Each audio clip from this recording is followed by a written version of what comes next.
Ang ganda naman itong daanan na ito. Ganda siya, very relaxing place. Tapos dun sa taas meron siyang parang Japanese garden inspired. Ayun siya, oh. Puntahan ko nga.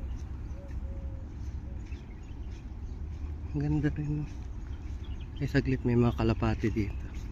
Ayan. Maganda to eh, lilipad sila. Ay, maamo, oh.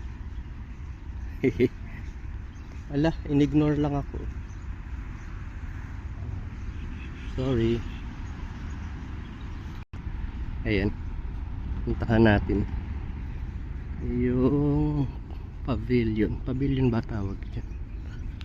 Ayan, meron din doon sa kabila, pero dito na lang tayo, walang tao.